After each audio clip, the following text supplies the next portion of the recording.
conversation about President Ramaphosa's campaign finding with political analyst Levindo and Ongama Mtinka later on in the morning.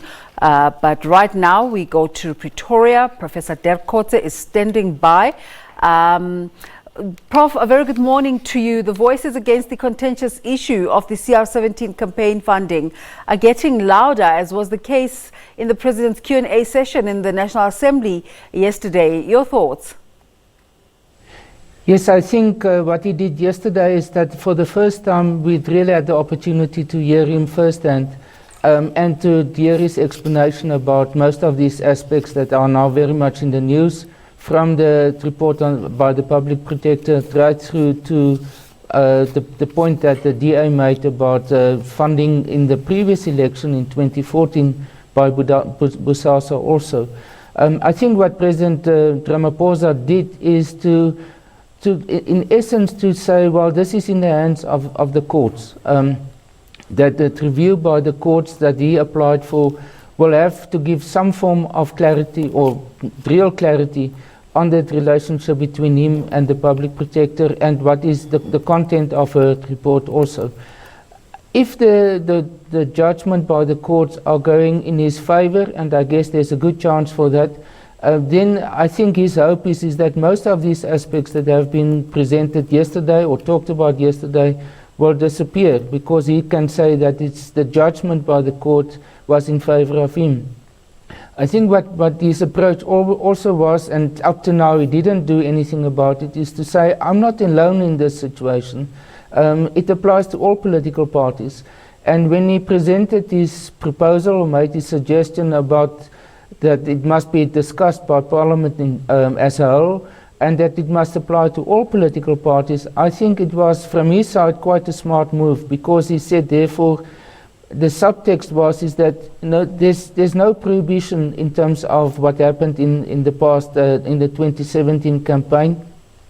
The 2014 one about the Bosasa is covered in terms of the new legislation that he already signed in terms of the disclosure by political parties.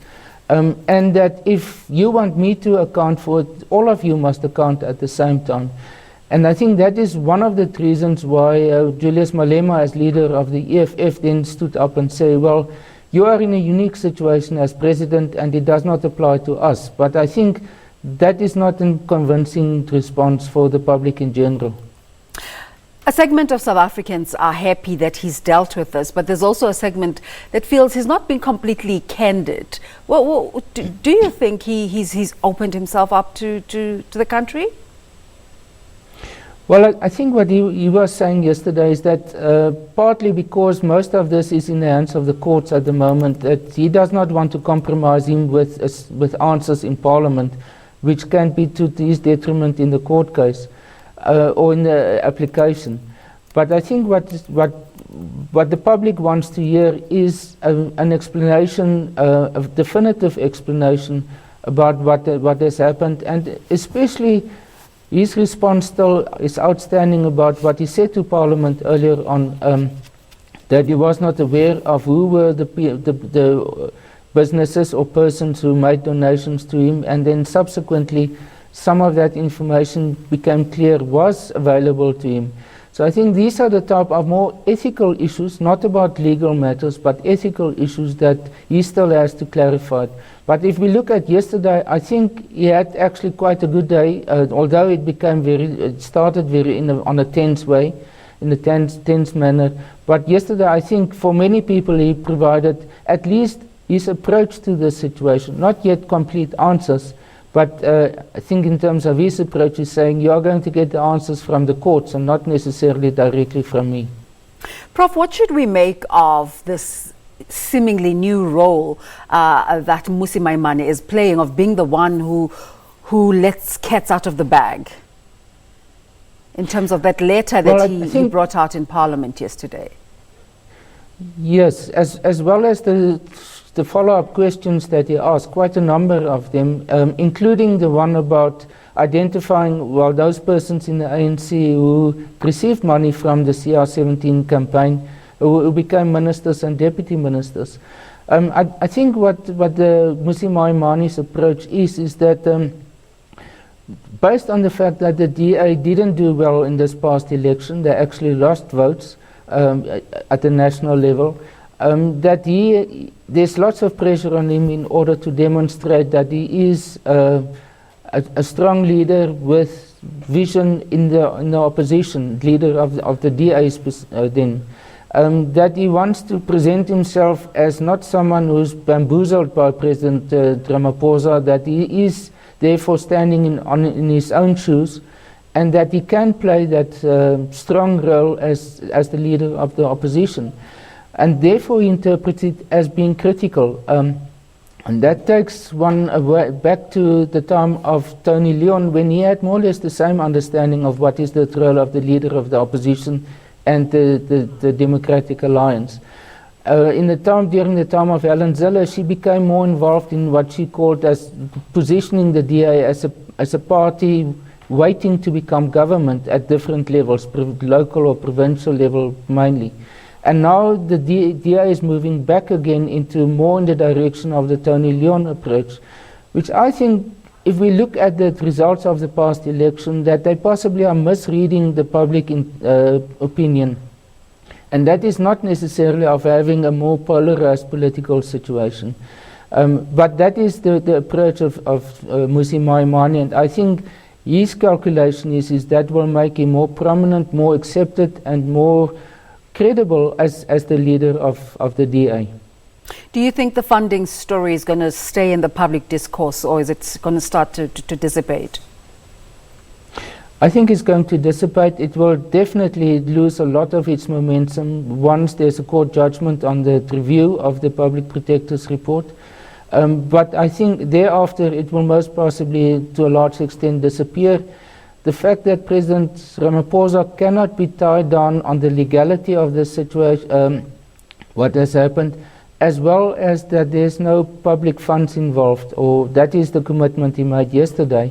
I think that exonerates him to a large extent of the more problematic parts of it. The ethical elements, that will still be there for some time.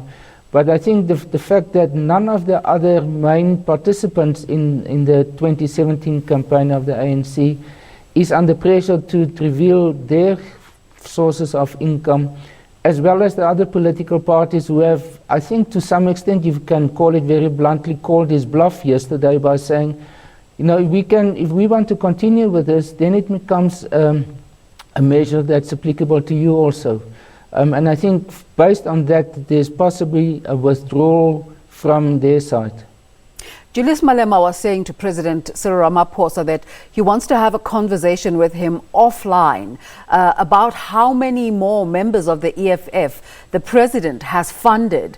Now, when two members have come out to say they've received money from the CR campaign, that's a conversation. But if more members come out, could this be seen as a way for President Cyril Ramaphosa to be seeking a way to determine the direction of the EFF?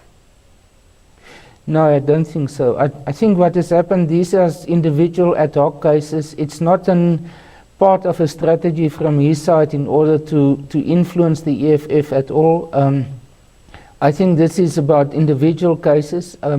And therefore, I don't think we will have to see it very much within a political context or party political context, but rather in terms of those individual persons' situation. It is embarrassment for the EFF because they set themselves up as the main opposition to the ANC, and therefore they had to respond to this. I think the mere fact that Julius Malema was saying he wants to have it outside Parliament was set in a light-hearted manner. I don't think it's really such a serious issue that he will follow up in a literal sense. Are we going to start to see engagement start to be about the real issues facing South Africa? Well, we hope so. We hope that once these matters have been settled, and the situation with respect to the Public Protector has also come to finality. We know that on the 3rd of September, the Portfolio Committee on Justice in Parliament will start discussing it. And that's the first step in terms of the Constitution itself for a possible removal from the public protector from her office. But once there's more stability with respect to that, because it does create political instability at the moment, then I think the main issues hopefully will be addressed more. In the pipeline is a major investment conference, international investment conference that, and President Ramaphosa puts a lot of hope in, and expectations in this conference. And hopefully if that is successful, it will lift up to some extent the prospects and the expectations about the South African economy, which at this stage dominates everything. Prof, thank you so much for making the time to talk to us this morning.